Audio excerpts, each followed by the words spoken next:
Hi all, welcome back to my channel. ಇವತ್ತು ಒಂದು ಸಖತ್ತಾಗಿರೋ egg rice ಮಾಡೋಣ. ಇದನ್ನು ಮಾಡೋದು ತುಂಬಾ ಸಿಂಪಲ್. ಮೊದಲನೇದಾಗಿ ಒಂದು ಕಡಾಯಿ ತೊಗೊಂಡಿದ್ದೀನಿ. ಕಡಾಯಿಗೆ ಎಣ್ಣೆನ ಹಾಕ್ಕೊಳ್ಳೋಣ. ಸೊ ಎಗ್ ರೈಸ್ ಆದ್ದರಿಂದ ಸ್ವಲ್ಪ ಎಣ್ಣೆನ ಜಾಸ್ತಿನೇ ಹಾಕ್ಕೊಳ್ಳಿ. ಸೊ ಎಗ್ ರೈಸ್ ತಿನ್ನಬೇಕಾದ್ರೆ ಹೆಲ್ತ್ ಕಾನ್ಷಿಯಸ್ನೆಲ್ಲ ಸ್ವಲ್ಪ ಪಕ್ಕಕ್ಕಿಡಿ. ಎಣ್ಣೆ ಜಾಸ್ತಿ ಹಾಕ್ಕೊಂಡು ಟ್ರೈ ಮಾಡಿ ನೋಡಿ. ಟೇಸ್ಟ್ ಅಂತೂ ತುಂಬಾ ಸಖತ್ತಾಗಿ ಬರುತ್ತೆ. ಸೊ ನಾನಿಲ್ಲಿ 2 ಟೇಬಲ್ ಸ್ಪೂನಷ್ಟು ಆಯಿಲ್ನ ಒಂದು ಕಡಾಯಿಗೆ ಹಾಕ್ತಾಯಿದ್ದೀನಿ. ಎಣ್ಣೆ ಫುಲ್ ಹೀಟ್ ಆಗೋವರೆಗೂ ಕಾಯಲೇಬೇಕು, ಇಲ್ಲಾಂದರೆ ಅದಕ್ಕೆ ಏನೇ ಹಾಕಿದ್ರೂ ನೀವು ಅದು ಸರಿಯಾಗಿ ಫ್ರೈ ಆಗೋದಿಲ್ಲ. ಅದಕ್ಕೋಸ್ಕರ ಕಡಾಯಿಗೆ ಎಣ್ಣೆ ಹಾಕಿ ಅದು ಬಾಯ್ಲ್ ಆದಮೇಲೆ ನಾನಿಲ್ಲಿ ಹಸಿರು ಮೆಣಸಿನ್ಕಾಯಿನ ಹಾಕ್ತಾಯಿದ್ದೀನಿ.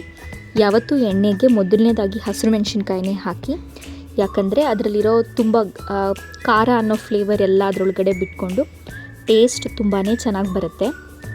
ಆದ್ದರಿಂದ ನಾನಿಲ್ಲಿ ಮೊದಲನೇದಾಗಿ ಹಸಿರು ಮೆಣಸಿನ್ಕಾಯಿ ಹಾಕಿ ಫ್ರೈ ಮಾಡ್ಕೊತಾ ಇದ್ದೀನಿ. ಹಸಿರು ಮೆಣಸಿನ್ಕಾಯಿ ಸ್ವಲ್ಪ ಗೋಲ್ಡನ್ ಬ್ರೌನ್ ಆಗೋವರೆಗೂ ಫ್ರೈ ಆಗೋ ಥರ ನೋಡ್ಕೊಳ್ಳಿ. ಆ ಖಾರದ ಘಾಟ್ ತುಂಬಾ ಚೆನ್ನಾಗಿ ಬರ್ತಾ ಇರುತ್ತೆ ಎಣ್ಣೆಯಲ್ಲಿ. ಸೊ ನೆಕ್ಸ್ಟ್ ಇಂಗ್ರೀಡಿಯೆಂಟ್ ಆನಿಯನ್ನ ಹಾಕೊಳ್ಳೋಣ.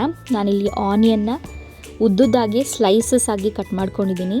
ಈ ಥರ ಕಟ್ ಮಾಡಿಕೊಂಡು ಎಗ್ ರೈಸಿಗೆ ಯೂಸ್ ಮಾಡಿದ್ರೆ ಟೇಸ್ಟ್ ಇನ್ನೂ ಎನ್ಹ್ಯಾನ್ಸ್ ಆಗುತ್ತೆ. ನೀವು ಟ್ರೈ ಮಾಡಿ ನೋಡಿ. ಸೊ ಇದಕ್ಕೆ ಆನಿಯನ್ ಕೂಡ ನಿಮ್ಮ ಇಷ್ಟದ ಪ್ರಕಾರ ಹಾಕ್ಕೊಳ್ಳಿ. ನನಗೆ ಆನಿಯನ್ಸ್ ಇಷ್ಟ, ಆದ್ದರಿಂದ ನಾನು ಸ್ವಲ್ಪ ಜಾಸ್ತಿನೇ ಹಾಕ್ತಾಯಿದ್ದೀನಿ. ನಾನಿಲ್ಲಿ 2 ಆನಿಯನ್ಸ್ನ ಯೂಸ್ ಮಾಡ್ತಾಯಿದ್ದೀನಿ. ಈಗ ಆನಿಯನ್ನು ಕೂಡ ಗೋಲ್ಡನ್ ಬ್ರೌನ್ ಆಗೋವರೆಗೂ ನೀಟಾಗಿ ಫ್ರೈ ಮಾಡ್ಕೋಬೇಕಾಗುತ್ತೆ.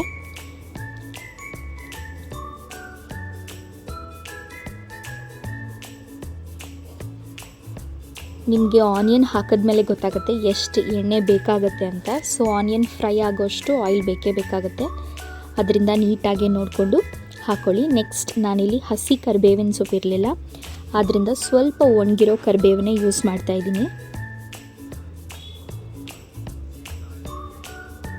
ಕರಿಬೇವನ್ನು ಕೂಡ ಹಾಕಿ ಒಂದು ಸತಿ ಬಾಡಿಸ್ಕೊತಾ ಇದ್ದೀನಿ ನೀಟಾಗೆ.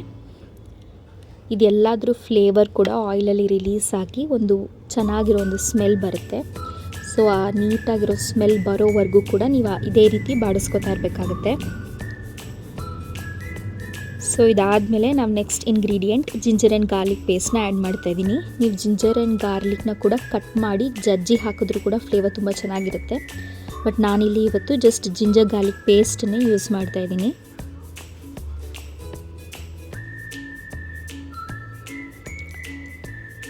ಸೊ ಜಿಂಜರ್ ಗಾರ್ಲಿಕ್ ಪೇಸ್ಟನ್ನು ಕೂಡ ಮಿಕ್ಸ್ ಮಾಡಾದಮೇಲೆ ನಾನಿಲ್ಲಿ ಕೊತ್ತಂಬರಿಯನ್ನು ಕಟ್ ಮಾಡಿ ಇಟ್ಕೊಂಡಿದ್ದೆ, ಅದನ್ನು ಕೂಡ ಆ್ಯಡ್ ಮಾಡ್ತಾಯಿದ್ದೀನಿ. ಇದೆಲ್ಲದನ್ನು ನೀಟಾಗಿ ಮಿಕ್ಸ್ ಮಾಡಿ. ಸೊ ಇದೆಲ್ಲ ಇಂಗ್ರೀಡಿಯೆಂಟ್ಸ್ ಆದಮೇಲೆ ನೆಕ್ಸ್ಟು ಸ್ಪೈಸಸ್ ಆ್ಯಡ್ ಮಾಡ್ಕೊಳ್ಳೋಣ. ಇಂಪಾರ್ಟೆಂಟ್ ಟರ್ಮರಿಕ್ ಪೌಡರ್ನ ಆ್ಯಡ್ ಮಾಡಿ ಆ ಕಲರ್ಗೋಸ್ಕರ.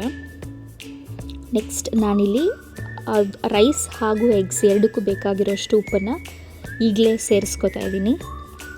ಸಾಲ್ಟನ್ನ ಯಾವಾಗಲೂ ನೋಡ್ಕೊಂಡು ಹಾಕ್ಕೊಳ್ಳಿ, ಆಮೇಲೆ ಕಮ್ಮಿ ಆದರೂ ಕೂಡ ಆ್ಯಡ್ ಮಾಡ್ಕೋಬೋದು. ಸೊ ಈ ರೀತಿ ಫ್ಲೇಮ್ನ ಮೀಡಿಯಮಲ್ಲಿಟ್ಟು ನಾನು ಇವಾಗ ಎಗ್ಸ್ನ ಆ್ಯಡ್ ಮಾಡ್ಕೊಳ್ಳೋಕ್ಕೆ ಸ್ಟಾರ್ಟ್ ಮಾಡ್ತಾಯಿದ್ದೀನಿ. ಸೊ ನಿಮಗೆ ಎಷ್ಟು ಎಗ್ಸ್ ಬೇಕೋ ಅಷ್ಟನ್ನು ಯೂಸ್ ಮಾಡಿ. ಸೊ ನಾನಿಲ್ಲಿ ಒಂದು 3 ಮೆಂಬರ್ಸಿಗೆ ಮಾಡ್ತಾಯಿದ್ದೀನಿ ಅಂದರೆ ನಾನೊಂದು 6 ಎಗ್ಸ್ನ ಯೂಸ್ ಮಾಡಿದ್ದೀನಿ. ಸೊ ಎಗ್ಸ್ ಹಾಕಾದಮೇಲೆ ಅದಕ್ಕೆ ಚಿಲ್ಲಿ ಪೌಡರ್ನ ಆ್ಯಡ್ ಮಾಡ್ತಾಯಿದ್ದೀನಿ.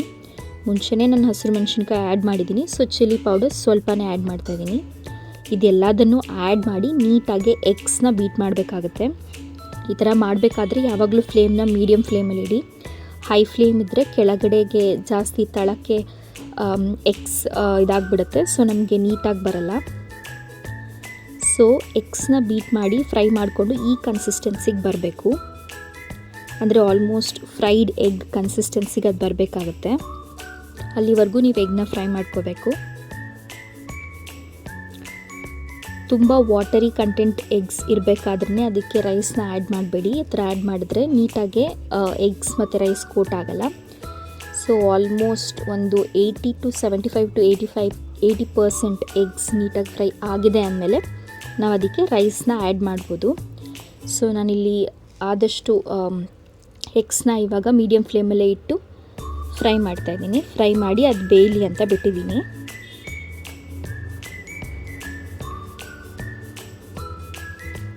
ಆವಾಗವಾಗ ಎಗ್ಸ್ನ ತಿರುಗಿಸ್ತಾ ಇರಿ, ಸೊ ದಟ್ ಅದು ತಳ ಹಿಡಿಬಾರ್ದು ಅಂತ. ಈ ರೀತಿ ಮಾಡಿಕೊಂಡು ಮಧ್ಯದಲ್ಲಿ ಸ್ವಲ್ಪ ಸ್ಪೇಸ್ ಮಾಡಿಕೊಂಡು ನಾನೀಗ ರೈಸ್ನ ಆ್ಯಡ್ ಮಾಡೋಕ್ಕೆ ಸ್ಟಾರ್ಟ್ ಮಾಡ್ತೀನಿ.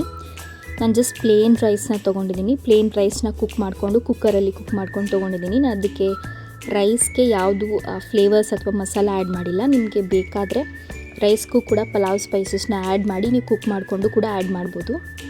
ನಾನಿಲ್ಲಿ ಜಸ್ಟ್ ರೈಸ್ಗೆ ಸ್ವಲ್ಪ ಉಪ್ಪು ಹಾಕಿ ಕುಕ್ ಮಾಡ್ಕೊಂಡಿದ್ದೀನಿ. ಅದೇ ರೈಸ್ನ ಯೂಸ್ ಮಾಡ್ತಾಯಿದ್ದೀನಿ.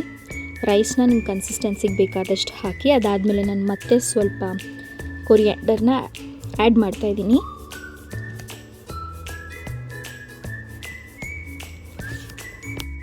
ಸೊ ರೈಸ್ನ ಆ್ಯಡ್ ಮಾಡಾದಮೇಲೆ ಎಗ್ಸ್ ಜೊತೆ ನೀಟಾಗಿ ಮಿಕ್ಸ್ ಮಾಡ್ಕೋಬೇಕಾಗುತ್ತೆ.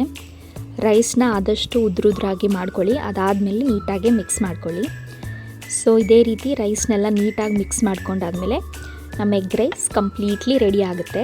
ಈ ರೀತಿ ಕಂಪ್ಲೀಟಾಗಿ ಮಿಕ್ಸ್ ಮಾಡಿ ಆದಮೇಲೆ ನೀಟಾಗಿ ಕೆಳಗಿಂದ ರೈಸ್ನ ಫ್ಲಿಪ್ ಮಾಡಿ ಎಲ್ಲ ಕಡೆನೂ rice and masala and eggs ಮೂರು ಕೂಡ ನೀಟಾಗಿ ಹೊಂದಿಕೆ ಆಗೋ ರೀತಿ ನೋಡ್ಕೊಳ್ಳಿ.